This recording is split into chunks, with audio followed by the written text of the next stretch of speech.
Bienvenue sur Design Plus. Dans ce nouvel épisode, j'accueille Gwenaël Aoumé. Gwenaël, qui a eu une formation atypique, aujourd'hui il travaille en freelance et accompagne ses clients sur l'UX Research. Mais au fait, c'est quoi l'UX Research? À quoi ça sert? Quelles sont les différentes méthodes? Dans quel domaine l'UX Research peut être utilisé? Quels sont ses bénéfices? Et comment l'UX Research participe au ROI dans une entreprise? Gwenaël, qui est très pédagogue, a vraiment éclairé ma lanterne et je pense que vous trouverez de nombreuses réponses dans cette interview très riche que j'ai eue avec lui. Je vous souhaite une bonne écoute en compagnie de Gwenaël. Je pense que le design doit être au service des utilisateurs tout en rapprochant les marques de leur public. Je suis Laurent Galen, designer d'expérience depuis plus de 10 ans, spécialisé dans le design d'applications mobiles. Avec Design Plus, je vous propose d'aller à la rencontre des designers français UX et UI qui partageront leurs expériences, leurs passions, leur inspiration. Ce podcast est disponible sur Apple Podcast, Spotify, Google Podcast, YouTube, encore et sur d'autres plateformes. Retrouvez la liste complète dans la description de chaque épisode. Bonjour Gwenaël, comment vas-tu? Salut Laurent, ça va très bien et toi? Oui, merci bien. Alors aujourd'hui, nous allons parler de ROI et d'UX Research avec Gwenaël. Mais avant tout, est-ce que tu pourrais te présenter s'il te plaît? Oui, bien sûr. Je m'appelle Gwenaël Aomé, je suis UX Researcher, freelance et j'ai cofondé un outil qui s'appelle Magic Loop avec quelques amis. Euh, et donc moi j'ai une expérience produit et digitale d'à peu près une dizaine d'années. euh, et je suis spécialisé donc dans l'UX Research depuis à peu près 3 ans là maintenant. Avant ça, j'ai fait du product management, j'ai fait de l'UX design. Et donc moi j'ai toujours eu un profil un petit peu hybride, hein, que ce soit de par mes études, de par mes expériences qui étaient plutôt variées. J'ai pu faire du design à Gobelin et dans un DUT qui s'appelle MMI. J'ai rejoint une école d'ingénieurs qui s'appelle Les Frais, où j'ai pu apprendre davantage à coder, la tech, etc. Et ensuite j'ai fait un master plutôt orienté UX design et stratégie. D'accord. Et c'est après cette formation que tu t'es lancé en UX Research? Non, ça remonte à quelques années. Donc avant ça, j'ai monté une boîte, une start-up dans la réparation de smartphones. Euh, et après, j'ai été consultant pour un cabinet de conseil et j'accompagnais différents grands groupes. Et c'est après ça, donc il y a à peu près 3 ans là maintenant, que je me suis spécialisé dans l'UX Research. D'accord, très bien. Alors aujourd'hui, donc le sujet, c'est la vérité sur le ROI et l'UX Research. Est-ce que d'abord, tu pourrais nous définir qu'est-ce que l'UX Research, s'il te plaît? Alors, l'UX Research, c'est un processus, hein, avant tout, qui regroupe différentes méthodes qui visent à étudier les usages et les besoins des utilisateurs. En fait, l'UX Research, c'est un, si on peut dire ça comme ça, un dérivé de l'UX Design, donc l'expérience centrée utilisateur, le design de l'expérience centrée utilisateur, qui vise à améliorer et concevoir en fait des produits digitaux, des services digitaux centrés sur l'utilisateur. Et donc l'UX Research, vraiment, c'est l'objectif, c'est de récolter et de comprendre des informations pour pouvoir permettre euh, aux équipes en interne qui développent les produits, de pouvoir améliorer l'expérience utilisateur in fine. D'accord, très bien. Et est-ce que il y a quel type de facteurs rentrent en considération dans l'UX Research? Alors, il y a plusieurs facteurs, c'est-à-dire que l'UX Research, vraiment l'objectif, c'est de faire en sorte que qu'on soit le pont de l'enjeu principal finalement, c'est permettre aux entreprises de prendre les meilleures décisions, tout en servant les intérêts des utilisateurs. Et donc le rôle d'un UX researcher, c'est vraiment de garder le lien entre les équipes en interne et les besoins des utilisateurs. Et donc vraiment d'être un flux un petit peu d'informations pour les équipes au global. Et c'est hyper important parce que il y a plusieurs phénomènes aujourd'hui qui se passent entre guillemets et euh, qui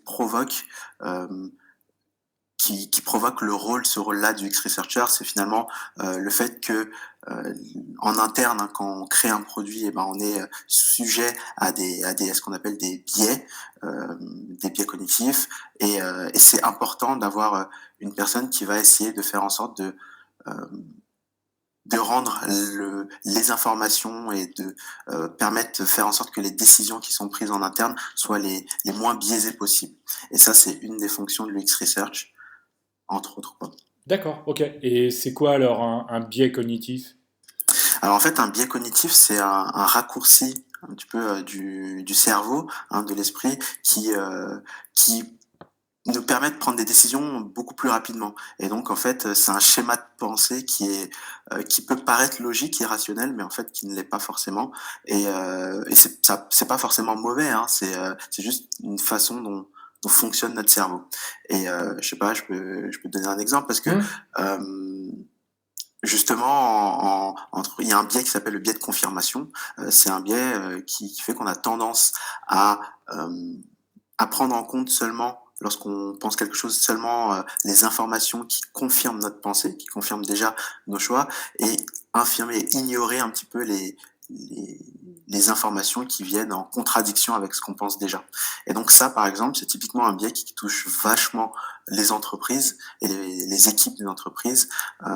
Et donc, l'UX Research aussi permet de faire en sorte de réduire l'ampleur et l'impact que peuvent avoir, en tout cas les impacts négatifs que peuvent avoir ces biais sur une entreprise. D'accord. Est-ce que tu peux nous citer un deuxième exemple, s'il te plaît, si tu en Ouais, bien cites un? sûr. Ouais. Bah, il y a un autre biais qui est là qui va toucher plutôt les utilisateurs finaux, par exemple. Je sais Mhm. pas, il y en a plusieurs, mais là je pense à l'effet de halo, par exemple. L'effet de halo, c'est un biais qui consiste à, à donner à avoir une perception bien plus importante d'une personne ou d'un élément euh, par euh, des phénomènes ou des choses qui ne sont pas, elles, rationnelles. Par exemple, je te donne un exemple, ce sera beaucoup plus clair. Je sais pas, le nombre de followers sur Instagram. Le nombre de followers sur Instagram, eh ben, lorsqu'on va, prenons deux photographes qui ont un compte Instagram, par exemple, eh ben, si un photographe a, je sais pas moi, 100 followers et l'autre photographe a, je sais pas, 2000 followers ou 100 000 followers, eh ben, le photographe qui a 100 000 followers va être perçu comme étant un photographe qui fait des photos de meilleure qualité, alors que c'est pas forcément rationnel. Mais c'est comme ça que fonctionne notre cerveau, en, en exploitant en fait en exploitant ces biais-là. D'accord, ok, très bien. Ok, effectivement, c'est beaucoup plus parlant. Et, et quel est donc le ROI de l'UX Research? D'ailleurs, peut-être que tu pourrais rappeler c'est quoi le ROI en fait? Ouais, bien sûr. Alors en fait, le ROI, donc c'est le retour sur investissement, hein. En entreprise, c'est hyper important de savoir quel est le ROI, quel est le retour, qu'est-ce qu'on gagne par rapport à une action qui est effectuée. Et c'est pas forcément lié uniquement à l'UX ou à l'UX Research. C'est vraiment, ça peut être lié aux actions marketing, ça peut être lié à des développements qui sont faits sur un produit ou sur un service. Et donc vraiment, c'est ça. Le ROI, c'est le retour sur investissement. D'accord. Et pour répondre à ta question, bah, le ROI de l'UX Research, bah, c'est une très bonne question parce que c'est un peu compliqué à le définir, dans le sens où l'UX Research, c'est une fonction qui est un petit peu dérivée, comme je le disais tout à l'heure, de l'UX Design.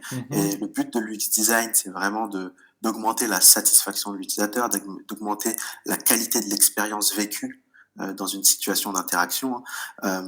Et en fait, in fine, le but, c'est quand même de faire en sorte que les utilisateurs ben, consomment davantage. Donc, c'est d'augmenter le revenu.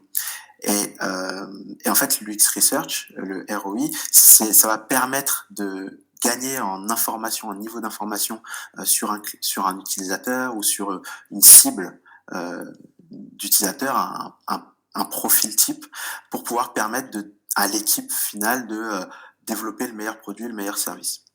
Et donc, aujourd'hui, on perçoit vraiment le travail d'un UX researcher par tout ce que ça permet de faire en fait, de se dire ok, c'est dans cette direction qu'il faudrait aller, et donc ensuite on développe les produits et voilà, ça génère le revenu escompté.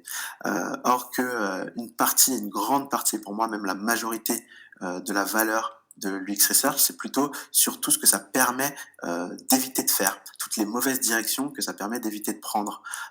Et en fait, le ROI réside pour moi, en tout cas à mon sens, hein, euh, dans ces informations-là qui permettent de dire, ok, ben, on va peut-être pas faire ça, on va même ne pas faire ça parce que on a identifié que c'était euh, pas important pour nos utilisateurs ou que c'était quelque chose qui n'avait pas de valeur pour eux. Et donc le ROI pour moi est inestimable quand on le voit dans cet angle-là, parce que finalement, on peut, en tant qu'entreprise, aller choisir, je sais pas moi, une direction et qui peut être mauvaise si on ne fait pas du X-Research, et rester dans cette direction-là très très longtemps et dépenser énormément d'argent. Parce que finalement, le fait de prendre une mauvaise direction, ça ne veut pas dire qu'on va pas gagner d'argent. En fait, on peut prendre une mauvaise direction et quand même gagner de l'argent, avoir un retour sur investissement qui va être faible, mais, euh, mais, mais quand même avoir du revenu. Alors que si on fait de l'UX Research, eh ben, la valeur de se dire, OK, une direction qui peut avoir un faible retour sur investissement, eh ben, on va pas la prendre. Ça, c'est la vraie valeur de l'UX Research. D'accord. Est-ce que on pourrait dire qu'il y ait peut-être deux valeurs, c'est-à-dire une valeur plus ROI, euh, version ROI sur le retour à investissement, mais sur l'équipe, sur la direction qu'on va prendre en interne, et sur la direction qui est plus vers l'externe, plus vers les utilisateurs?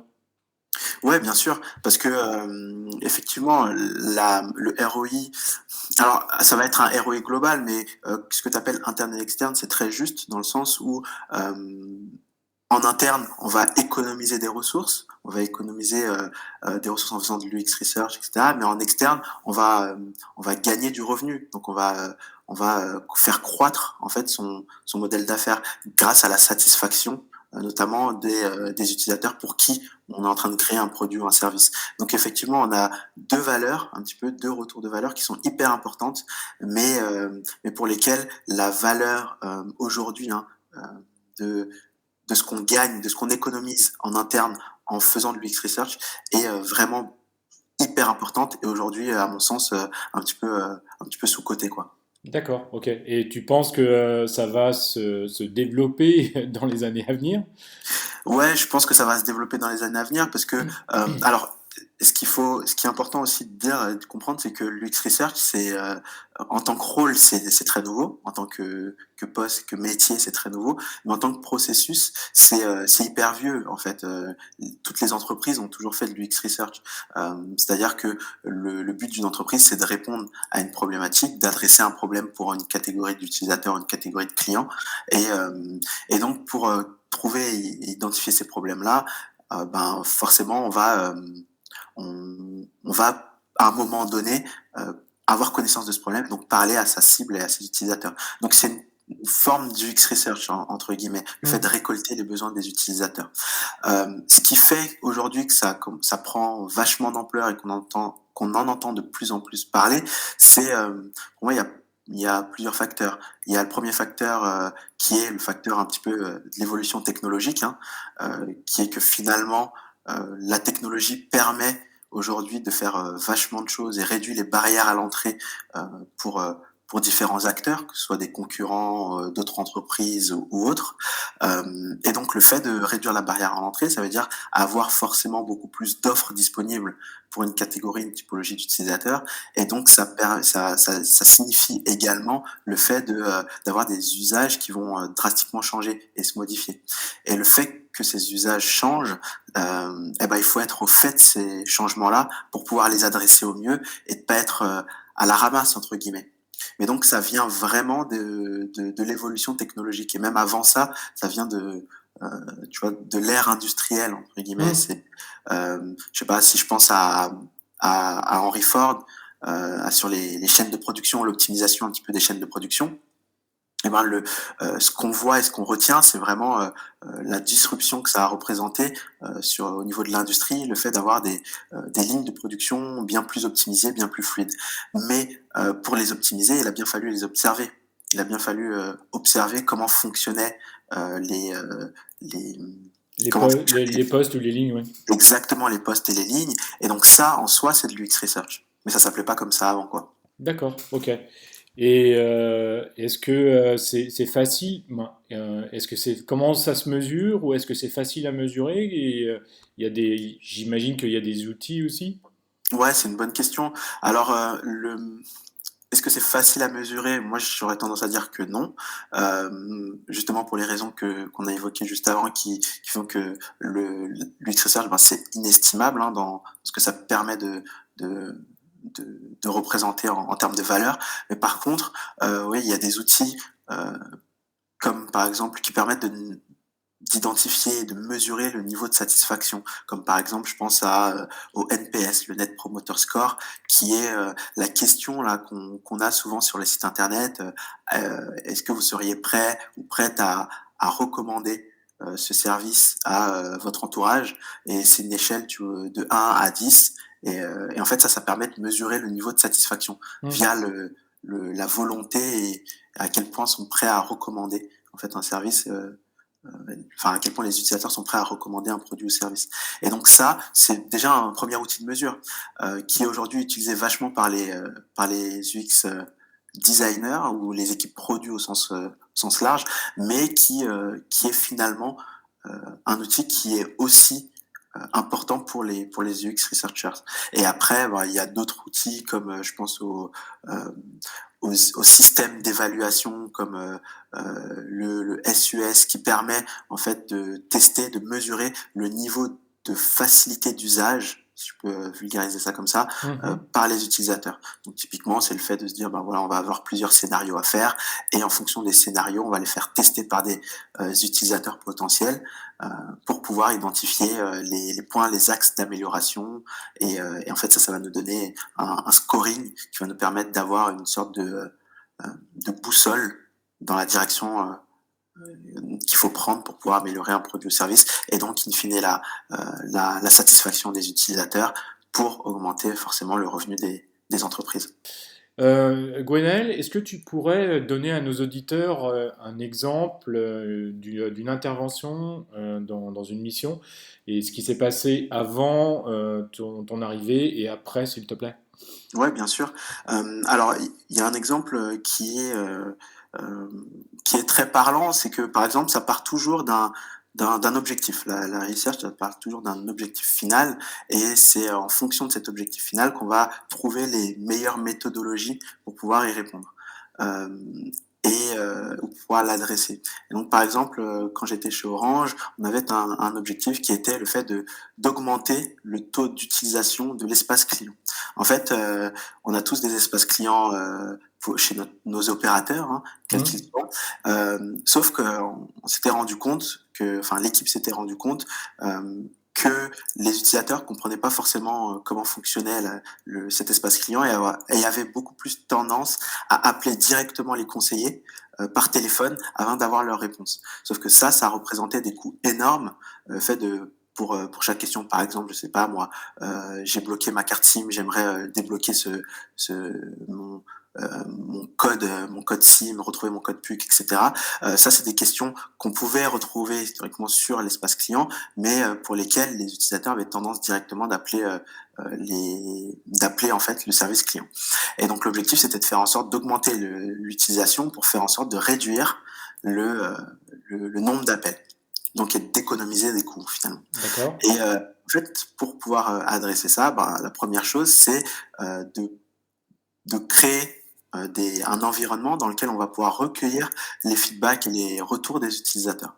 Et donc là-dessus, on a pris un panel d'utilisateurs et donc avec ce panel, on a déterminé déjà la première étape, les principales causes d'interaction avec avec le service Orange.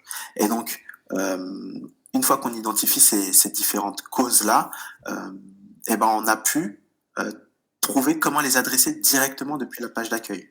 Et en fait, c'est ça le point clé, c'est de se dire que, ok, ils appellent parce que d'une part, ils ont pas, ils se disent c'est beaucoup plus facile de trouver l'information du numéro de téléphone plutôt que de naviguer sur le service et de chercher vraiment le sujet de mon interaction, le sujet de mon problème. Et donc, le fait de lister et de déterminer quelles sont les principales causes d'interaction avec Orange, ça c'est une méthodologie. Enfin, on peut le faire via des différentes méthodologies de recherche.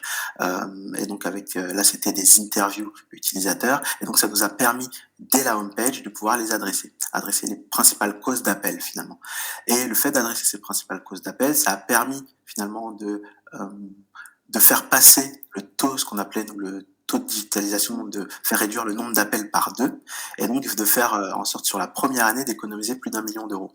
Ah Et donc oui, ça, effectivement, c'est c'est très parlant pour une société, effectivement, oui. et ça, c'est très parlant pour une société. Et donc ça, c'est un des exemples qui font que voilà, l'UX Research est de plus en plus utilisé, de plus en plus pratiqué en interne en entreprise.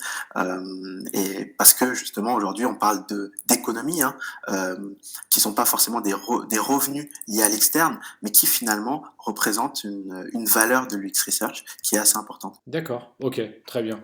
Et tout à l'heure, tu en parlais un petit peu. Est-ce que l'UX Research, est-ce que c'est une méthode, c'est une technique, c'est quoi?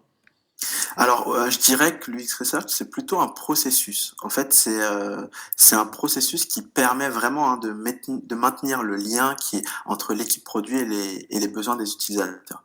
Et en fait, pour maintenir ce lien-là et donc pour, appliquer ce processus, et ben, là, on va utiliser plusieurs méthodes ou plusieurs techniques pour pouvoir le faire et donc, je sais pas, il y a déjà différentes catégories, de recherche, ce qu'on va appeler par exemple une catégorie de la recherche exploratoire et de la recherche évaluative. La recherche exploratoire, c'est vraiment le fait de pouvoir voilà, s'interroger sur un type de profil, un type d'utilisateur pour pouvoir détecter des problèmes, détecter des opportunités et donc étudier un petit peu les usages.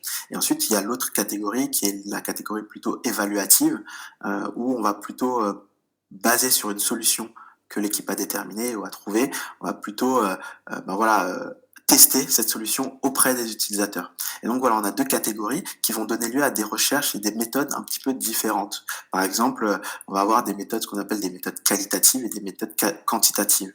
Et ça, c'est hyper intéressant parce que les méthodes quali, ça va être le fait de récupérer des informations donc dites qualitatives, donc vraiment les raisons d'un usage et pourquoi est-ce qu'un tel ou tel utilisateur se comporte de la façon dont il se comporte, etc. Donc on va pouvoir creuser au maximum via des interviews utilisateurs, via des focus group ou via de l'observation de terrain. Mais derrière, après, il y a des méthodes plutôt quantitatives où on va plutôt mesurer, avoir des informations euh, quanti, des chiffres hein, de la mesure, comme par exemple, je sais pas moi, utiliser Google Analytics, avoir des statistiques sur le nombre de visiteurs, le taux de rebond par exemple, qui vont nous permettre de tirer des conclusions et de pouvoir améliorer en fait le produit. Et en fait ça c'est hyper intéressant parce que ça rejoint un petit peu le point dont on parlait plus tôt, qui est que l'UX Research c'est pas le métier est nouveau, mais la pratique et le processus, lui, est très très vieux en fait, dans le sens où, je sais pas, les sondages, tout le monde a toujours, enfin, beaucoup d'entreprises faisaient déjà historiquement des sondages, envoyaient des sondages à leurs utilisateurs, ou des sondages de satisfaction, etc. Et ben ça, bah, c'est déjà une méthodologie de research. D'accord, ok. Et donc, tu expliquais un petit peu cette méthode ou ce processus. Et toi, tu te positionnes globalement sur l'ensemble ou tu préfères peut-être plus l'UX Research côté exploratoire ou côté quali-quanti?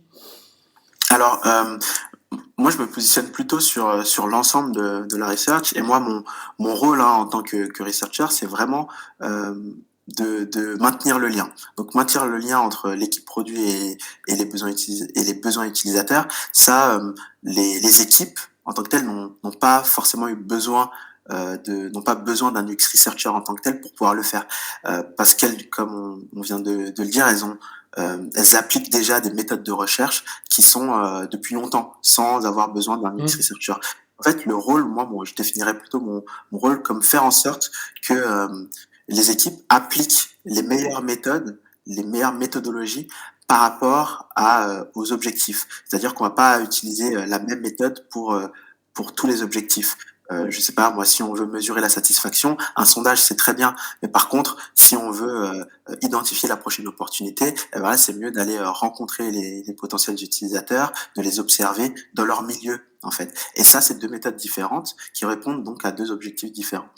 Et donc, on va peut-être pas utiliser, enfin, c'est possible, hein, mais on va pas préférer le fait d'utiliser des sondages pour trouver une opportunité. Ça va pas vraiment fonctionner. C'est pas la méthode la plus adaptée. Et donc moi, mon rôle, c'est de faire en sorte que chacun dans les équipes puisse être à même de développer, d'avoir le meilleur processus de recherche le plus adapté à leurs objectifs et le moins biaisé possible pour pouvoir répondre à leurs problématiques et adresser et satisfaire au mieux leurs clients.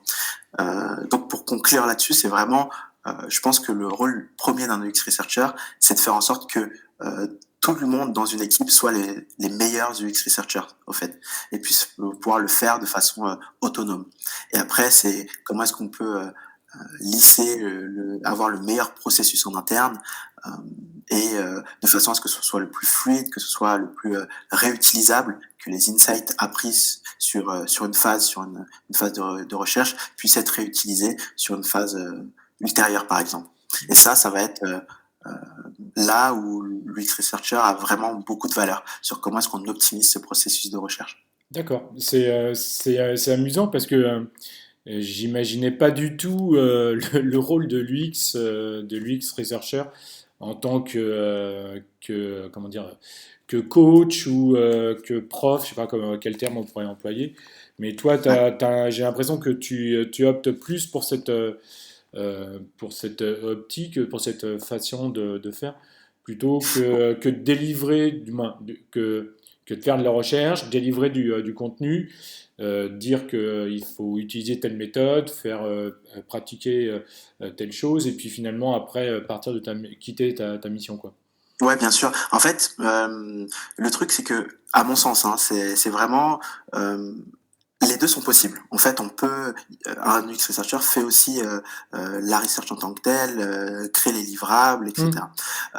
Mais en fait, le fait de se cantonner juste à ce rôle-là en tant que UX researcher, ça veut dire partir du principe ou en tout cas estimer euh, que l'UX Research n'existait pas avant dans l'entreprise, au sein de l'entreprise. Et en fait, c'est ça qui est faux. C'est que, en fait, je sais pas, moi, si on a un service client, le fait d'avoir un service client, un support client, etc., et de répondre aux questions des utilisateurs, ça veut dire récolter, en fait, du feedback. Et donc, ça fait partie des méthodologies du UX Research. Et donc, le but d'un UX Researcher, c'est pas de se dire, OK, vous faisiez pas du UX Research, vous allez en faire maintenant. C'est que vous avez appliquer plusieurs méthodologies sans forcément savoir pourquoi les utiliser, etc., ou dans quel objectif ou autre. Et donc l'objectif, c'est vraiment de dire, ok, on va avoir un processus qui va être bien mieux structuré, bien plus, je sais pas le terme, bien plus académique entre guillemets, et de faire en sorte qu'il soit le moins biaisé possible et le plus scalable entre guillemets. C'est vraiment en sorte que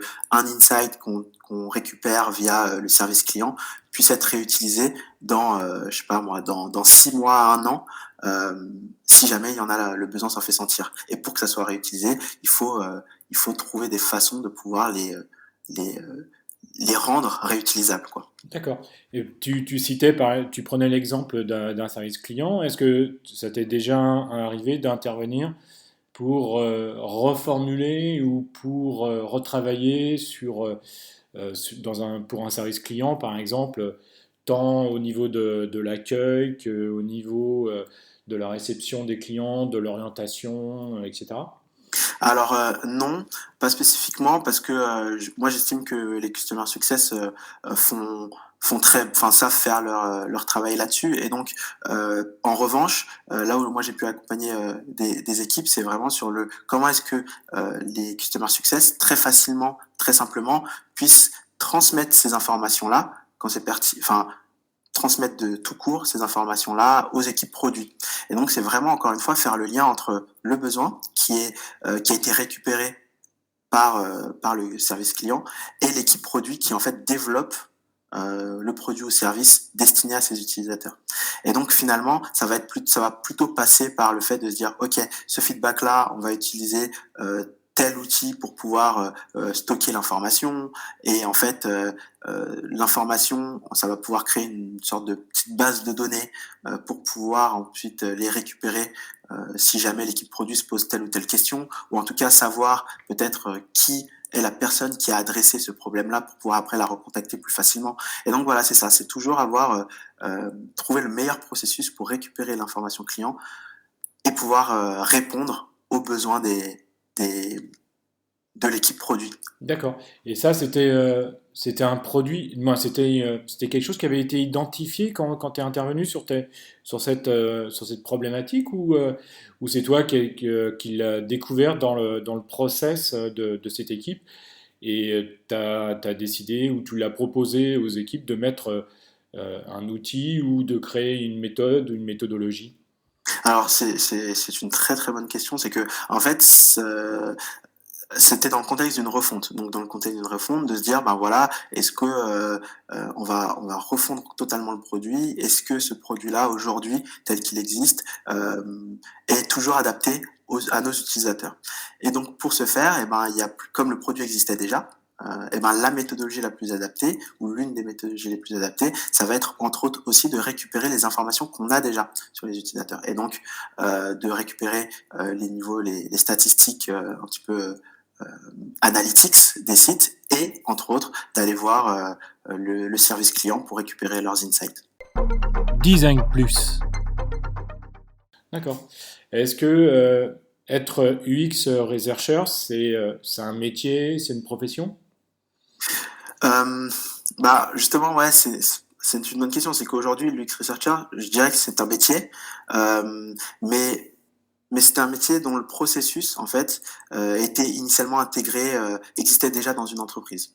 Et donc, c'est la responsabilité de ce processus qui, euh, qui, qui est tombé dans les mains, dans l'escarcelle un petit peu de l'UX Researcher.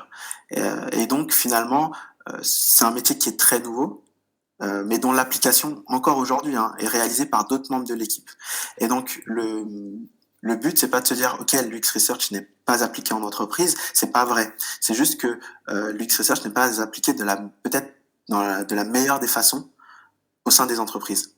Et ça, c'est ce qui justifie le fait d'avoir un UX Researcher en entreprise. D'accord. Et alors, comment une entreprise pourrait identifier qu'elle a besoin d'un UX researcher?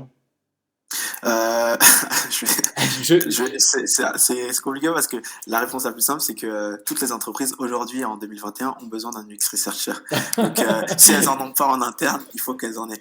Et donc, et c'est là où, du coup, c'est dur, c'est que c'est ni tout noir ni tout blanc, mais c'est un peu une zone grise. C'est que toutes les équipes, toutes les entreprises pratiquent l'UX research, mais non pas toutes des UX researchers. Donc, en gros, le fait d'avoir un UX researcher, si on rejoint un petit peu ce qu'on se disait tout à l'heure, c'est que vraiment l'objectif c'est d'optimiser ce processus de recueil d'informations des besoins d'utilisateurs et de lien d'abreuvage un petit peu de l'équipe produit.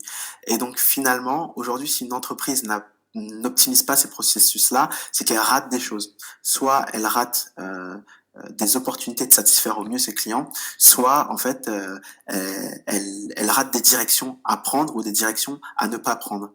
Et, euh, et en fait voilà, ça c'est la réponse un petit peu simple que je pourrais te faire.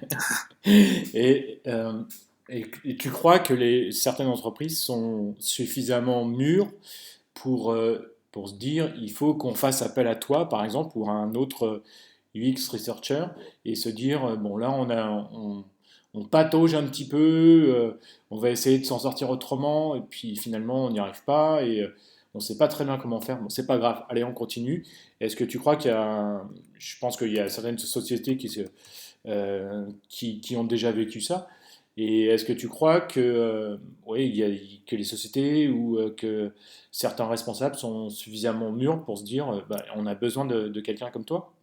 Ouais. C'est une très, très bonne question parce que, ça permet d'adresser un point que j'ai pas forcément, adressé. C'est qu'aujourd'hui, le niveau de maturité des entreprises varie énormément, Mmh. Tout d'une à l'autre, hein, tout à et fait. aujourd'hui, il y a des entreprises qui ont toujours pas d'UX designer, en fait, et en Mmh. fait, l'UX design, ben, initialement, hein, donc c'est le terme du UX design, c'est un terme qui date des années 80-90, que Mmh. c'est Don Norman qui a popularisé ce terme-là.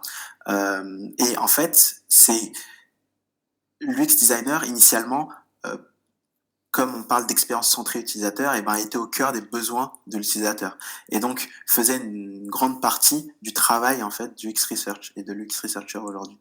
Et donc, aujourd'hui, non, je pense que toutes les entreprises sont pas forcément mûres pour pouvoir intégrer des UX Researchers si elles n'ont pas, par exemple, du UX designer ou de processus centré utilisateur, etc. Mais c'est quelque chose qui devrait arriver dans les années à venir, je pense. D'accord, OK. Et donc, ma question suivante, c'est, d'après toi, est-ce que on peut faire de l'UX research dans toutes les sociétés, par exemple en France?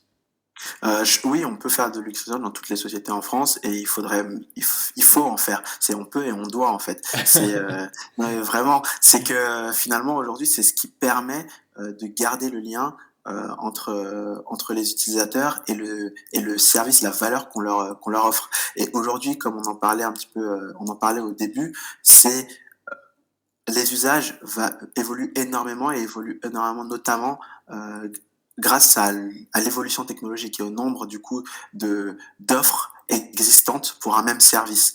Et donc il y a forcément une entreprise enfin il y a forcément un utilisateur ou un client qui peut trouver une offre ou un service correspondant au mieux à ses besoins. Et donc c'est ce qui fait qu'aujourd'hui c'est hyper important d'avoir cette posture-là, hyper centrée utilisateur. Mais ça va des entreprises numériques, tech, etc., au restaurant, hein.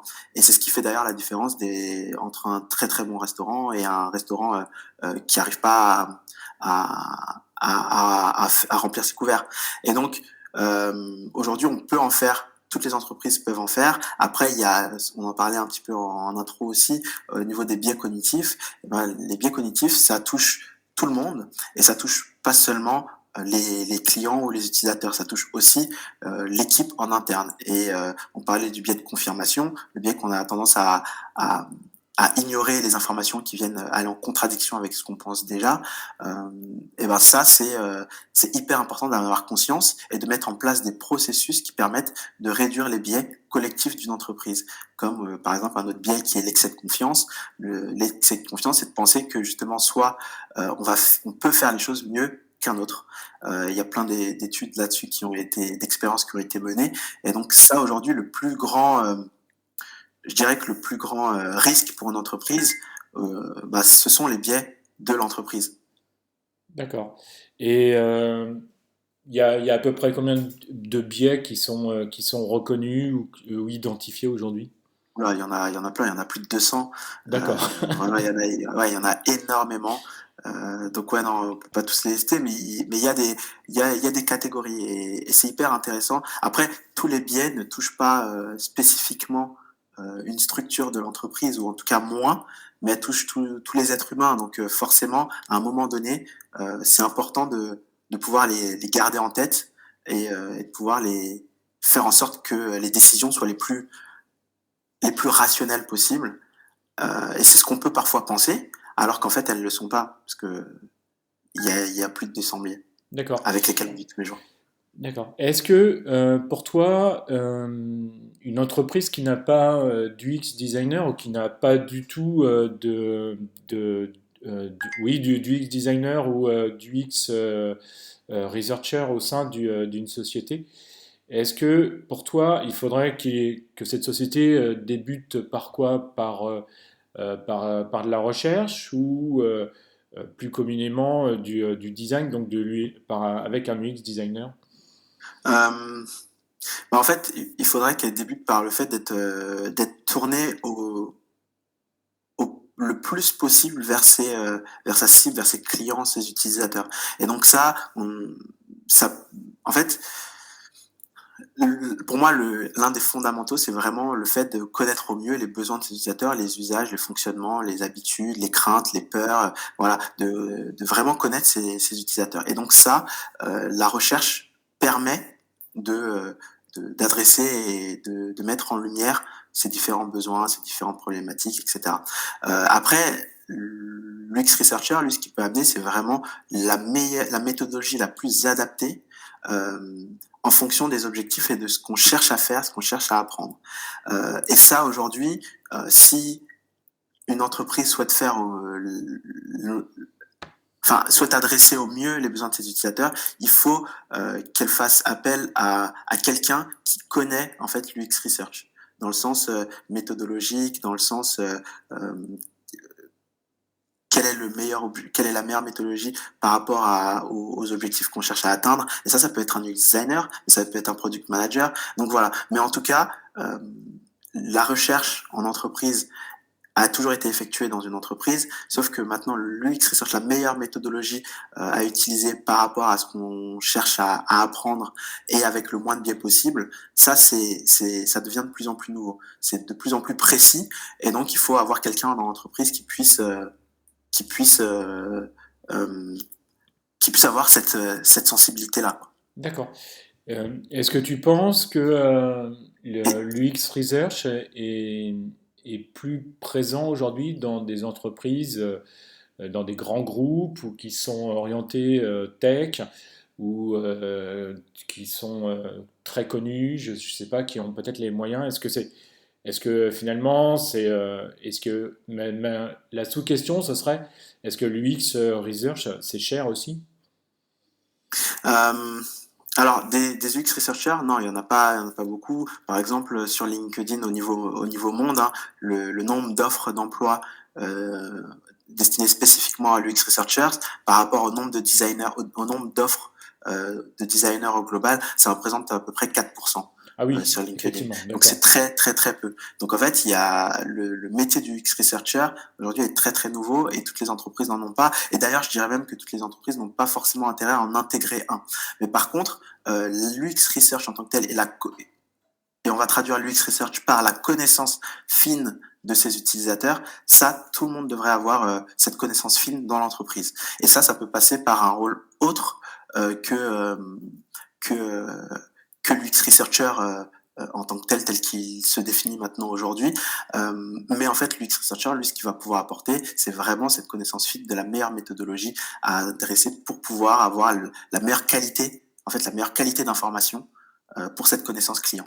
Et d'ailleurs, il y a de plus en plus de psychologues qui s'orientent vers l'UX Research et qui deviennent UX Researchers. Parce que justement, on parle du comportement humain, etc. Et cette connaissance fine, ça peut venir de ces métiers-là D'accord. aussi. Et donc, il y avait ma sous-question, est-ce que l'UX Research, c'est cher ou est-ce qu'un UX Researcher, c'est cher? Alors aujourd'hui, un UX researcher, étant donné que c'est nouveau, oui, c'est un peu cher, mais ça dépend de ce qu'on définit comme étant cher en fait. Oui, Comme on parlait du ROI, pour moi le ROI de l'UX research est inestimable et donc il faut aujourd'hui avoir des processus du UX research, en tout cas des processus de recherche centrés utilisateur, centrés expérience utilisateur. Et donc je dirais que c'est équivalent à un rôle d'équipe produit ou même de product designer par exemple. d'accord, ok, très bien. C'est intéressant de le savoir parce qu'effectivement, je pense que par rapport au héroïsme que tu disais tout à l'heure, c'est quelque chose d'essentiel parce qu'effectivement, telle ou telle méthode va apporter des solutions et telle autre méthode va apporter d'autres solutions.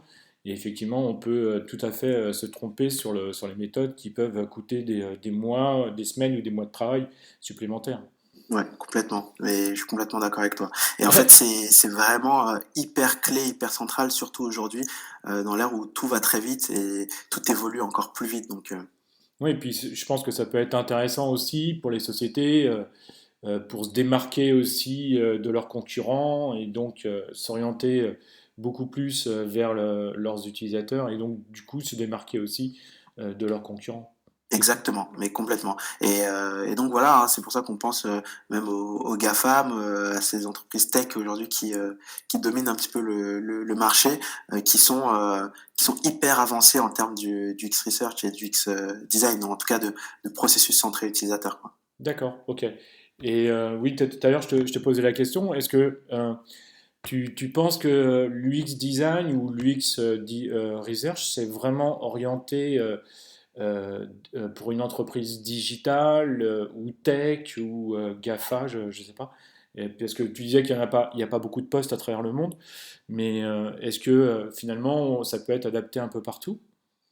Alors ouais, enfin, aujourd'hui, on définit plus l'UX research comme étant adapté aux entreprises un petit peu tech, numériques, et cetera. Mais en fait, ça peut s'appliquer à tous les domaines, hein, même à des domaines qui le sont pas, qui sont pas du tout digitaux.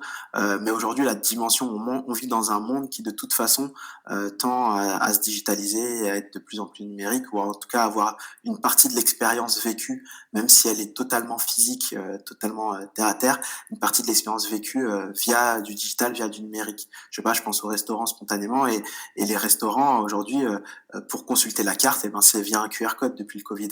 Hmm. Donc ça, ben ça va permettre aussi de l'UX research, ça permet aussi de savoir ok quelle est l'approche, quel est euh, le ressenti des clients par exemple de ce restaurant par rapport à cette nouvelle pratique, à ces nouveaux usages. Et donc, par exemple, aussi de se dire, bah, vers quel, si je sais pas, le QR code sert à scanner la carte, le menu en fait du restaurant, peut-être qu'il pourra demain servir à payer si ça a du sens pour les clients, pour éviter peut-être la queue, etc.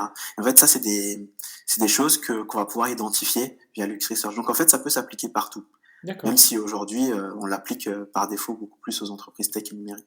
D'accord, ok, très bien, merci. Alors, Avec tu plaisir. parlais tu parlais de la Covid et de l'année qu'on a passée, des restaurants qui utilisent le QR code pour consulter les cartes des restaurants. Est-ce que, du coup, l'UXR ou l'UX Research, on peut le pratiquer en full remote? Et si oui, comment faire?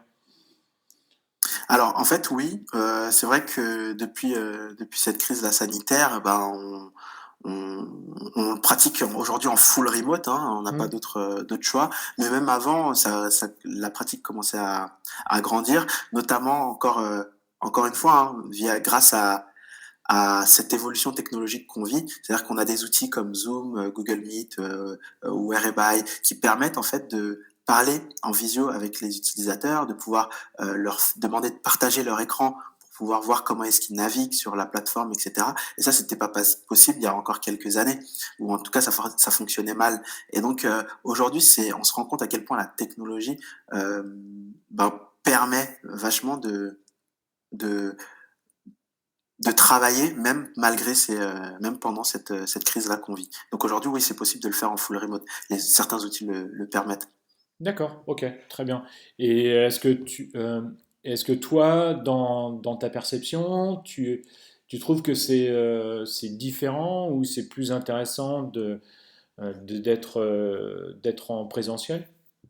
Euh, alors c'est différent. C'est pas forcément plus intéressant parce que je pense qu'il faut si on pouvait choisir, ben c'est mieux de le faire en présentiel. Mais je pense faut les deux. Il faut savoir alterner. Par exemple, pour faire de l'observation terrain, de l'observation d'usage euh, d'un utilisateur dans son environnement, et ben là, on va plutôt le faire en physique et en remote, ça va être beaucoup moins, enfin, ça va être moins pratique, moins agréable.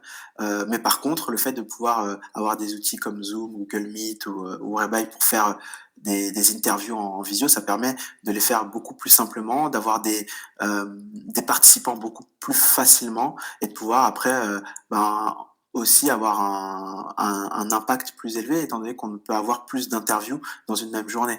Donc c'est différent. Ça améliore des choses, ça en réduit, ça réduit un petit peu la pertinence sur d'autres aspects, comme par exemple, je sais pas, il y a certains comportements qui peuvent être non verbaux qu'on identifie moins, mais, euh, mais moi je trouve que ça a des avantages et des inconvénients, quoi.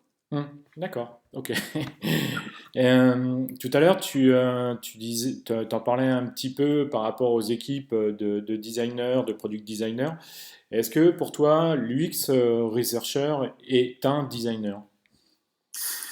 Heu, alors ouais, ça c'est une question qui est compliquée parce que, ils travaillent main dans la main avec les équipes, dont les designers, avec les équipes produits et cetera. Et en fait, aujourd'hui, certains designers font de l'UX research et certains UX researchers sont designers, de formation, en fait. Et donc, disons qu'en fait, il faut pas forcément être un designer pour être UX researcher. J'en parlais aussi un petit peu, juste avant, c'est qu'il y a de plus en plus de personnes qui deviennent UX researchers qui sont issues d'autres milieux que juste le design, comme des psychologues, Hmm. comme, des développeurs, voilà, des coachs agiles, voilà. Donc en fait, finalement, i non, il faut pas forcément être designer pour être researcher, mais aujourd'hui, c'est le chemin un petit peu le plus classique pour accéder à ce métier-là, pour devenir UX researcher.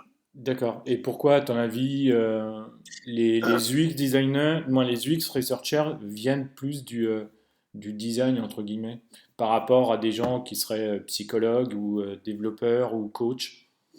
Bah, parce que justement, le design, l'objectif du design, c'est de répondre à une problématique et pour répondre à une problématique, il faut bien connaître les personnes pour lesquelles on adresse cette problématique-là. Donc les UX designers, par défaut, font de l'UX research. C'est juste qu'ils vont utiliser un panel parfois de méthodologies qui va être moins varié, moins riche, qu'un UX researcher dont c'est, la spécificité et la «spécialisation» entre guillemets.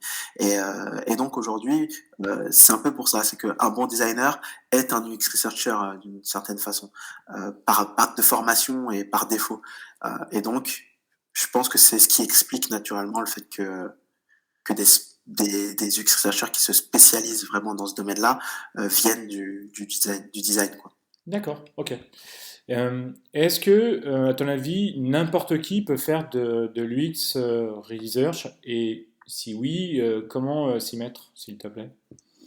Alors n'importe qui, je sais pas, mais je dirais que ouais, que c'est un rôle qui est accessible, hein, bah, à condition d'avoir certaines qualités, on parle beaucoup des soft skills en ce moment, le fait, voilà, d'avoir, de l'empathie, de savoir comment se comporter, socialement, l'intelligence sociale, mettre son interlocuteur à l'aise, faire en sorte qu'il ressente pas de jugement. Ça, c'est hyper important pour un UX researcher, pour, heu, pour avoir le maximum d'informations et de ces informations les moins, biaisées possibles lorsqu'on fait une interview, par exemple.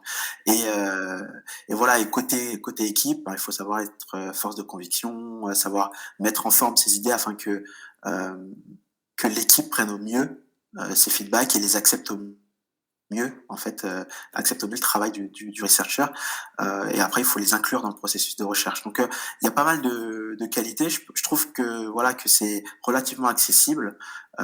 Après voilà, tout s'apprend et et aujourd'hui, je trouve que c'est un métier qui a énormément d'avenir et voilà, et donc, il a de belles années devant lui. Et tu t'en parlais à l'instant.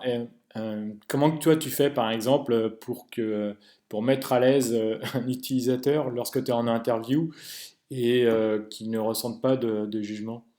C'est une super question. En fait, ça, bah, justement, ça relève des soft skills. C'est pas quelque chose qui est, voilà, il y a pas de règles, en fait, à proprement dit, mais par exemple, lorsqu'on accueille le participant, que ce soit en visio ou que ce soit en en physique, bah, c'est d'avoir une discussion qui permette de le mettre à l'aise, d'avoir une discussion avant et de pas directement aller, sur le vif du sujet, d'essayer de s'intéresser à lui. Et quand on prépare son guide, parce qu'en fait, un UX researcher travaille, crée un guide d'entretien quand il utilise cette méthode-là. Et ben, en fait, ce guide va permettre d'avoir tous les points, toutes les questions à adresser et à aborder pendant l'interview. Et en fait, un bon UX researcher, bah, doit avoir cette capacité à pas lire le script tel qu'il est écrit forcément et à faire en sorte que la conversation soit la plus fluide possible. Même si lui, il doit aborder, toutes les questions, en fait, qu'il a préparées dans son guide. Mais parfois, il va passer de la question 1 à la question 10, revenir à la question 4, revenir à la question 7. Et voilà, en fait, ça va créer il va suivre le flow, un petit peu de la conversation, tout en abordant en fait toutes les questions. Et ça permet de mettre à l'aise en fait le participant. Et c'est aussi, alors ça c'est très controversé hein, là-dessus. Il y a plusieurs règles, mais pour mettre à l'aise, ben moi j'aime bien un petit peu donner mon avis dans la conversation, sans vraiment biaiser, mais donner mon avis, c'est en fait rebondir. C'est plutôt ça, c'est rebondir sur ce que dit l'utilisateur, même si c'est pas écrit dans le script. Et ça permet de mettre à l'aise et ça permet de creuser davantage en fait le sujet. D'accord. Et ça s'apprend avec les années ou c'est induit de ta personne ou comment que tu l'as appris ça? En fait, ça s'apprend, ça s'apprend avec les années, avec les discussions de la communauté, du X-Researcher. Donc il y a pas mal d'échanges qui se font et c'est surtout après effectivement l'expérience, qui permet de dire: «OK, là j'ai pas eu, suffisamment d'insight tel que je l'avais, imaginé» et donc c'est en partie lié à ça. Et en fait, il y a un truc, un phénomène assez marrant, mais après chaque researcher, à son style, hein. Hmm. Mais un truc assez marrant, c'est qu'en général, pour un researcher enregistre les conversations avec l'accord et le consentement, hein, bien sûr, des participants, mais il va enregistrer la conversation pour pouvoir après réanalyser le contenu, pour pouvoir voilà, après travailler sur les insights. Mais ce qui est marrant, c'est que parfois, lorsqu'on arrête l'enregistrement et qu'on continue un petit peu la conversation, et ben après, il y a d'autres insights qui arrivent. Et donc, on se rend compte à quel point finalement, c'est le fait de mettre à l'aise l'utilisateur, de quelque façon que ce soit, c'est hyper important et c'est hyper clé dans le métier du X-Researcher, quoi. D'accord, ok. Et t'en parlais, on en parlait tous les deux à l'instant. Est-ce que il existe, est-ce que toi tu connais des formations aujourd'hui? Est-ce qu'il existe des formations aujourd'hui? Et si oui, est-ce que tu pourrais recommander soit une école ou un centre de formation, que ça soit online ou en présentiel, s'il te plaît? Ouais, alors en fait, les formations, en fait, toutes les formations, il n'y a pas de formation spécialisée dans l'UX Research aujourd'hui. C'est encore très très nouveau. En tout cas, moi, j'en connais pas spécifiquement de formation très académique au sens classique du terme. D'accord? Par contre, toutes les formations un peu de design intègrent forcément des points dans leur programme du X Research. En tout cas, de research, même si c'est pas appelé spécifiquement comme ça. Donc, de processus centré utilisateur, comment est-ce qu'on récolte le feedback, etc. Ça va avec les formations un petit peu design. Donc je dirais que le premier axe, c'est de s'orienter vers les écoles soit design, soit de product management qui sont orientées là-dedans. Et après, voilà, voilà, c'est très nouveau et il y a quelques initiatives de bootcamp, donc de formation un petit peu beaucoup plus courtes, de 6 semaines, qui peuvent se faire en ligne ou pas, qui existent et qui commencent à émerger. Et je pense notamment à Cousteau, qui est un bootcamp qui existe depuis pas très longtemps, il me semble. Et voilà, ça fait partie des Ça, initiatives qui se lancent. Mais il y a aussi, excuse-moi, ouais, Gwenaël, ça s'écrit comment, Cousteau? ça s'écrit Cousto. D'accord, très bien. Et voilà, après, il y a d'autres ressources comme des podcasts qui abordent la thématique spécifiquement de l'UX Research. Je pense au podcast Quote, qui s'écrit Quote, qui est animé par Roxane Lacotte. Et donc voilà, il y a des initiatives qui se lancent, mais étant donné que le métier et que le rôle est très nouveau, voilà, c'est en train d'émerger. D'accord. Quand tu dis très nouveau, c'est combien de temps? Toi, tu le fais depuis 3 ans. C'est ça. Est-ce que toi, tu l'avais identifié quelques mois ou quelques années auparavant, non? Alors en fait, c'est en France, c'est vraiment, je pense que ça existe depuis vraiment 20 ans, la recherche et l'UX Hmm. research. C'est juste que ça s'appelle pas vraiment comme ça. Et donc, moi, je l'ai identifié depuis à peu près 5 ans, vraiment à peu près. Sauf que c'était des fonctions qui étaient toujours intégrées, enfin des rôles qui étaient toujours intégrés à d'autres, comme par Oui, exemple designer. dispersé autour dans l'équipe, c'est Ex- ça que tu veux dire. Ouais, Exactement. Et donc d'accord. la, la spécialisation et le rôle en tant que tel du X-Researcher, voilà, je dirais que ça a à peu près 5 ans en France, hein, et ça commence vraiment à émerger de plus en plus. Après, voilà, le rôle vraiment en tant que tel, il est aussi effectivement pour faire de la recherche en entreprise, mais pour améliorer les processus de ceux qui font déjà de la recherche en entreprise. D'accord. C'est important. Et toi, par exemple, aujourd'hui, tes missions, ça s'adresse plus à des petites, des moyennes, des grandes entreprises? Alors ça dépend, ça peut être des grands groupes, ça peut être, des startups, des agences aussi par moi et de la formation. Donc je fais aussi un peu de formation, pour ces entreprises-là en fonction, pour pouvoir aider, les équipes à faire elles-mêmes, de la recherche. D'accord. Et tu interviens comment, par exemple, quand tu fais des formations, tu interviens sur quel thème, par exemple, ou combien de temps ça se déroule, etc. S'il te Alors plaît. ça dépend, hein, ça varie, mais en général, ça va de 3 à 5 jours, et c'est, des thématiques de comment est-ce qu'on peut, appliquer au mieux l'UX Research, par exemple, soi-même en tant qu'équipe ou par exemple, comment, avoir des insights qui soient les moins biaisés possibles. Et donc ça, il y a des méthodologies qui permettent d'avoir des insights qui sont forcément moins biaisés que d'autres. Si par exemple on observe les utilisateurs dans leur contexte, j'en ai un petit peu parlé, Hmm. dans leur contexte d'utilisation, bah forcément, c'est de l'observation, ça sera forcément un petit peu moins biaisé que le fait d'envoyer un sondage et de pré-remplir les questions, par D'accord. exemple. Et ces équipes où tu donnes des formations, elles ont un département design, un pôle design déjà en entreprise? Alors ça dépend. Pour les grandes entreprises, oui, elles ont toutes, un pôle Hmm. design, voire parfois même des UX researchers, hein, mais dans le groupe, au sein du groupe, mais pas au sein, rattaché vraiment à une équipe, à proprement dite. Et donc il y a des équipes forcément design, dans certains groupes et dans certains cas, c'est vraiment, on est sur des startups, de plus petite envergure qui ont un designer ou une équipe produit au sens large avec, développeurs, product managers et designers et qui veulent, affiner un petit peu leur expertise sur l'UX research. Donc ça dépend. D'accord, ok. Donc tu répands l'UX Research en France, quoi. C'est un petit peu ça, ouais. J'essaye en tout cas. Après, je suis pas le seul, hein. Il y a pas mal d'UX researchers en France qui le font aussi très bien via différents médiums. Mais c'est un peu l'objectif parce que ça a vraiment du sens, ouais. D'accord, bah c'est super ça, c'est très bien. Design Plus. Tout à l'heure, tu en parlais un petit peu que tu utilises des logiciels, des produits. Est-ce que tu peux nous en citer un en particulier ou deux en particulier que tu utilises assez régulièrement, surtout en ce moment avec la pandémie, s'il te plaît?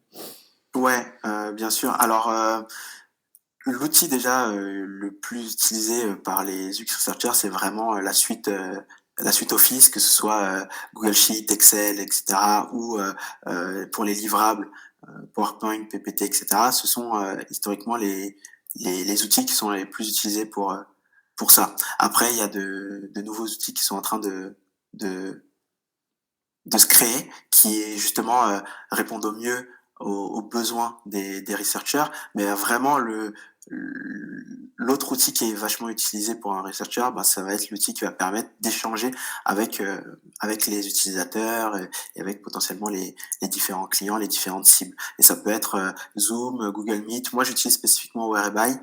J'aime beaucoup cet outil parce qu'il permet de pas avoir à créer de compte avant de venir dans l'interaction, enfin de venir dans la room. On peut y accéder directement, juste via un lien et ça permet après d'enregistrer directement la conversation, pour pouvoir après la traiter et l'analyser derrière. Donc ça, c'est un outil, qui est vachement utilisé. En tout cas, c'est un outil de visio Hmm. et un outil de visio, c'est clé aujourd'hui dans le métier du UX researcher, surtout en cette période. Et après, voilà, il va y avoir des outils, de qu'on va appeler des repositories, des outils qui vont permettre de diffuser, de garder un petit peu les insights. Je pense, à Dovetail, notamment, qui est un outil qui permet de faire ça, mais qui est un peu lourd, hein, qui est pas adapté à toutes les équipes, à toutes les tailles d'équipes. Et après, voilà, des outils qui vont permettre de mieux diffuser les insights, comme par exemple, Magic Loop. Magic Loop, l'outil que je suis en train de développer avec mes cofondateurs, Raphaël, Arazola et Cédric Delachaise, qui en fait, est un outil qui a pour objectif de rendre beaucoup plus collaboratif les interactions entre équipes et UX researchers. D'accord, tu veux nous en parler un petit peu de ce nouvel outil que vous êtes en train de développer? Bah, en fait, oui, c'est un outil qui est pas encore, en ligne, mais qui le sera bientôt et qui, permet en fait aux équipes produits, au sens large, hein. Donc, Mmh. dans l'équipe produit, j'intègre l'UX researcher, de pouvoir, avoir un processus de recherche qui soit le plus adapté à cette équipe-là. Donc en partant vraiment des besoins de l'équipe produit et en terminant par ce besoin de l'équipe produit. Donc finalement, à quoi ça ressemble? Ça ressemble juste à un outil qui permet, de lier une interrogation que l'équipe peut avoir avec les sources, qui sont intégrées par les UX researchers et qui permet d'avoir des éléments, en fait, de recherche qui sont réutilisables au fil du temps. Donc c'est vraiment, l'enjeu principal et l'objectif de Magic Loop, c'est vraiment de faire en sorte que la research soit pérenne dans le temps et soit réutilisable. D'accord. Oui, parce que en fait, ce qui se passe d'après, moi, je fais un tout petit peu du X-Research, mais c'est vrai que finalement, les insights ou les audios, les écrits que l'on fait, en fait, ils sont gardés soit sur un drive ou soit quelque part. Et finalement, c'est peu ou jamais réutilisé, c'est ça? C'est exactement ça, ouais. Et en fait, l'objectif, c'est que, enfin, le problème de ça, c'est que, comme c'est peu ou pas réutilisé, parce que c'est dur à trouver, Hmm. bah, forcément, parfois, on peut se poser la même question. Il suffit que quelqu'un parte de l'équipe qui avait, fait cette étude, par exemple, et que quelqu'un de nouveau arrive, et ben, il va avoir le réflexe de refaire la même étude, alors que les informations existent déjà au sein de l'entreprise. D'accord, effectivement, ouais, donc c'est vraiment intéressant. Et ce serait sous forme d'abonnement, ce serait présenté comment ce nouvel outil? Alors ouais, l'idée c'est de faire un outil qui ait un plan gratuit, hein, qui soit, utilisable, qui puisse être utilisé par, vraiment tout le monde. Après l'idée c'est d'avoir aussi un système d'abonnement et un système d'accompagnement, sur, des thématiques un peu plus précises comme peut-être de la formation ou du coaching. D'accord. Et ce serait un produit qui serait abordable pour l'ensemble des entreprises? Ouais, complètement. Donc l'idée, c'est vraiment ça, hein, c'est comme tu le disais très bien tout à l'heure, de l'objectif, c'est d'évangéliser un petit peu l'UX research, parce que ça a vraiment vachement de sens et en fait, finalement, le l'objectif aussi, c'est de rendre cet outil le plus, heu, le plus, simple à utiliser, le plus, adapté et le plus, ouvert possible, donc en ayant un plan qui sera forcément gratuit pour pouvoir l'utiliser, quoi. D'accord, ok. Et ce type d'outil, en fait, n'existe pas du tout aujourd'hui. Alors, il y a des initiatives qui sont en train d'émerger, mais ça existe pas vraiment. En fait, si tu veux, ce qui permet de le faire, ça va être d'autres outils qui étaient initialement pas faits pour ça. Je pensais à Excel, par exemple, ou Hmm, Google Drive, qui vont avoir cette fonction-là, ou, un outil comme Airtable qui, va hmm. avoir aussi cette fonction-là, ou beaucoup plus, nouvellement Dovetail, qui est un outil, qui est un repository aussi, qui est bien plus lourd à utiliser dans le sens où, il est plus adapté aux grosses équipes Hmm. et alors que justement nous on essaye de faire un outil qui soit, adapté à tous, qu'on ait, des UX researchers en interne ou pas. D'accord, ok. Et ce serait un outil qui serait disponible quand? Alors ça sera disponible, à peu près courant septembre-octobre. D'accord, ok. Bon, bah super, c'est très bien. Et pour terminer l'interview, je voudrais te poser trois questions. Ce sont des questions fil rouge que je pose d'habitude dans mes interviews. Est-ce que tu pourrais nous dire qu'est-ce qui, toi, te différencie d'un autre UX ou d'un autre UX researcher, s'il te plaît? Alors moi je dirais que c'est ma polyvalence, hein. C'est que moi historiquement, ben, d'éducation, bah, j'ai fait, ouais, du aussi bien du développement que du design, et que du marketing et donc forcément, ouais, ça me permet de pouvoir, naviguer au sein des équipes, peut-être un peu plus facilement que d'autres, ou pas, mais en tout cas, je dirais que je suis hyper polyvalent sur ces thématiques-là, donc voilà, je dirais que c'est ça. D'accord. Et quand tu dis polyvalence, c'est parce que tout à l'heure, tu en parlais aussi, Ouais. c'est autant sur les équipes que sur les structures, sur les différentes structures? Exactement, ouais, c'est que, autant sur les équipes, de pouvoir discuter avec un développeur, de pouvoir discuter avec un designer, de pouvoir échanger avec, quelqu'un, qui va être, en charge, du marketing ou avec un sales et cetera. Et donc ça, c'est vraiment avec l'équipe et aussi, sur les différentes structures, que ce soit avec, pour des grands groupes, avec des objectifs qui sont un petit peu différents qu'une startup qui débute, par exemple. Parce que le grand groupe, lui, va avoir un objectif vachement davantage euh, de diffuser les insights au sein de l'équipe et de rendre les insights bien plus activables, alors que la startup qui débute, son objectif, c'est vraiment de connaître au mieux, d'avoir le maximum d'informations sur ses utilisateurs, quoi. D'accord, ok. La seconde question, c'est comment vois-tu ce métier dans 10 ans, s'il te plaît? Bah, je pense que dans 10 ans, il sera beaucoup plus structuré qu'il l'est aujourd'hui. Et tu parlais tout à l'heure de coach, de rôles comme ça. Je pense qu'il y aura davantage de rôles un petit peu comme ça, de rôles un peu plus stratégiques dans l'UX Research, de rôles un petit peu plus opérationnels dans l'UX Research. Alors, je sais pas du tout comment ça s'appellera, hein, mais en tout cas, ça va naturellement suivre les mêmes tendances euh, qu'on suit pour le design, quoi. Et pour le web design, initialement, le web design est devenu UX, UX design, UI design, maintenant Hmm. UX research, après UX writing. Donc voilà, je pense que il va y avoir ça va se structurer, quoi. D'accord. Tout à l'heure, là à l'instant, tu parlais de stratégie et je voudrais te poser la question parce que c'est vrai qu'il existe aussi un rôle qui est UX stratégiste, pardon, je Ouais. crois. Et quelle est la différence, par exemple, avec un UX researcher? Alors c'est pas du tout enfin, il y a des choses qui sont communes, mais c'est pas la même fonction entre guillemets. Donc le X stratégiste, lui, bah, il va vraiment travailler aussi au sein de l'entreprise, mais son objectif, ça va être vraiment de répondre directement aux problématiques de l'entreprise. Donc de l'entreprise dans l'intérêt des utilisateurs. Donc ça va être en interne d'améliorer les process pour pouvoir répondre aux objectifs stratégiques d'une entreprise. Alors que le researcher, lui, il va tout faire en sorte pour pouvoir aller recueillir les informations des clients, des utilisateurs. Donc en gros, lui, c'est comment est-ce qu'il va structurer le recueil des informations qui vont être utilisées par l'UX stratégiste. Donc en gros, l'UX stratégiste, lui, utilise le travail qui est fait par les UX researchers, quoi. D'accord. C'est un rôle récent aussi, non? C'est un rôle récent aussi, ouais, hyper récent.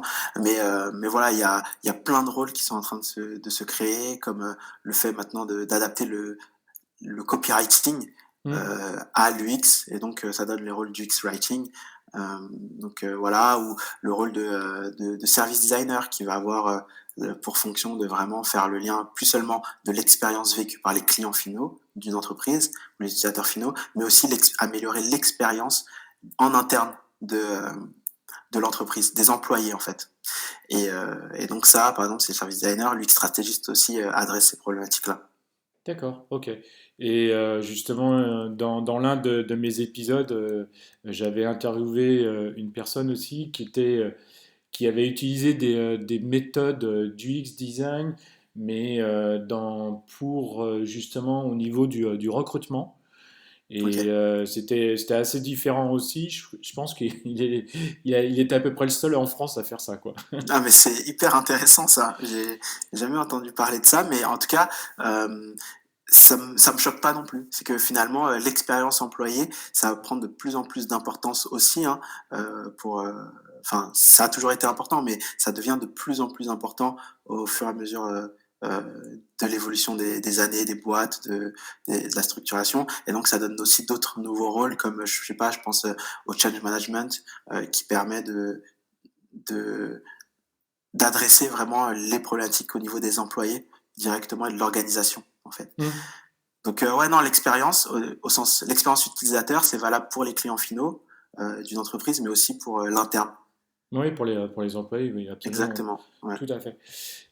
Donc la dernière question, c'est quel épisode de Design Plus as-tu aimé dans les dernières séries ou sur le Ben, podcast, hein, s'il te plaît? bah, c'est vrai que moi j'ai écouté directement le petit épisode que tu avais fait sur les biais cognitifs que j'ai trouvé hyper intéressant forcément, hein. Et là, beaucoup plus récemment, c'est avec Alexis que je connais, Avec Alexis l'épisode Jérôme, sur oui. ouais, l'épisode sur Research Ops qui était aussi hyper intéressant et qui finalement montre aussi tu vois la tendance vers laquelle est en train d'évoluer l'UX Research et qui parle exactement de ce qu'on a pu aborder aussi, le fait de pouvoir fluidifier le process de recherche en interne.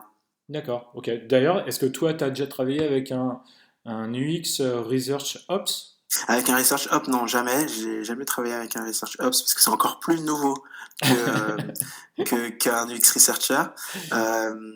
Mais je sais qu'il y en a. Je sais qu'il y en a et que du coup, c'est une fonction qui va tendre à être développée de plus en plus aussi dans les années à venir. D'accord. Et qu'est-ce que tu en penses? Est-ce que c'est un rôle intéressant? Est-ce que ça pourrait devenir une fonction? Parce que je sais que Alexis disait que c'était plus une fonction qui était détachée. C'était pas tout à fait, c'était pas encore un rôle parce qu'il y avait pas, c'était pas un métier en fait, parce qu'il Ouais. n'y avait pas de, comment dire, de personnes qui étaient vraiment dédiées à ça.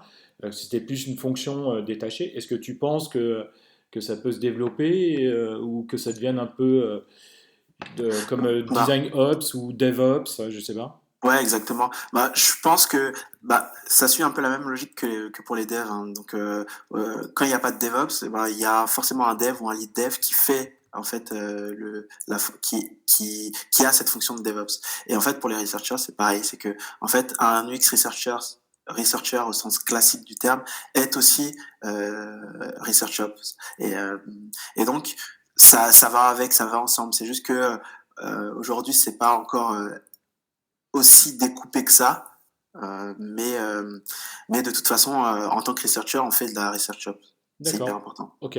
Et est-ce que tu penses que c'est intéressant justement j'avais envie de dire hacher, mais ou tu l'as dit, c'est de découper les rôles plus vers un métier comme ça, comme Researcher Ops, hein.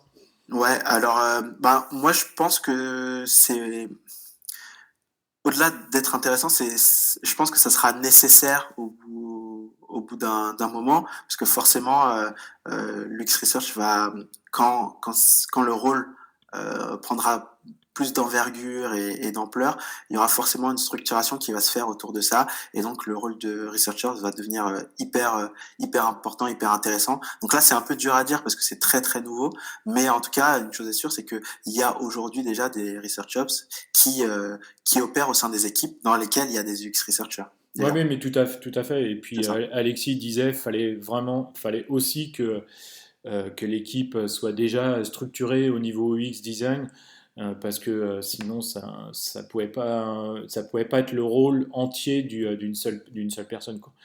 Complètement. Ça pouvait être qu'une fonction qui était détachée ou qui était liée à une personne, mais pas un métier en soi, quoi. Ouais, complètement. Et pour conclure, je voudrais te laisser le mot de la fin. Je voudrais que si tu avais un seul conseil à donner à nos auditeurs, quel serait-il, s'il te plaît? Alors, je dirais que c'est le fait de cultiver un petit peu sa curiosité, de rester curieux et, et d'écouter en fait sa curiosité, de faire confiance à sa curiosité, dans le sens où aujourd'hui, je pense qu'on vit dans une époque où tout est vraiment possible.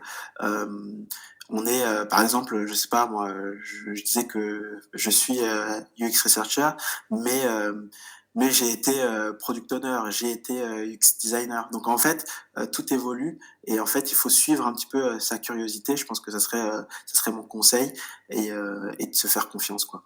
D'accord, ok. Eh bien, super. Eh bien, merci beaucoup, Gwenaël, pour cette interview. C'était vraiment très intéressant de connaître un petit peu le rôle de l'UX researcher et de savoir quel impact il pouvait avoir au sein d'une société. C'était vraiment très intéressant. Et merci à toi. Bah, merci à toi, Laurent, c'était cool. Eh bien, je vous dis donc à très bientôt. Merci encore, Gwenaël, pour cette interview. Et je vous dis donc à très bientôt. À Merci, au bientôt. revoir. Merci d'avoir écouté cet épisode de Design Plus jusqu'au bout. Maintenant, partagez cet épisode à 2 personnes autour de vous et mettez une note de 5 étoiles ou un pouce en l'air avec un commentaire sympa. Cela me permettra d'échanger avec vous et de faire monter mon podcast dans les classements. Je vous donne rendez-vous prochainement pour un nouvel épisode. N'oubliez pas de vous abonner à ce podcast. Vous pouvez suivre Design Plus sur Instagram, Design plus PLUS _podcast et sur LinkedIn, Design plus le podcast.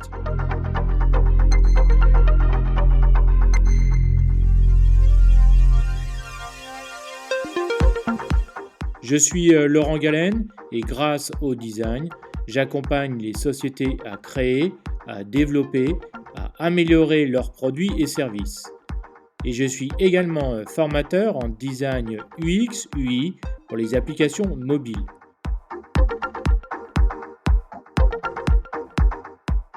Si vous avez besoin d'un accompagnement ou bien d'une formation, alors contactez-moi sur www.laurentgalenattaché.com. À bientôt!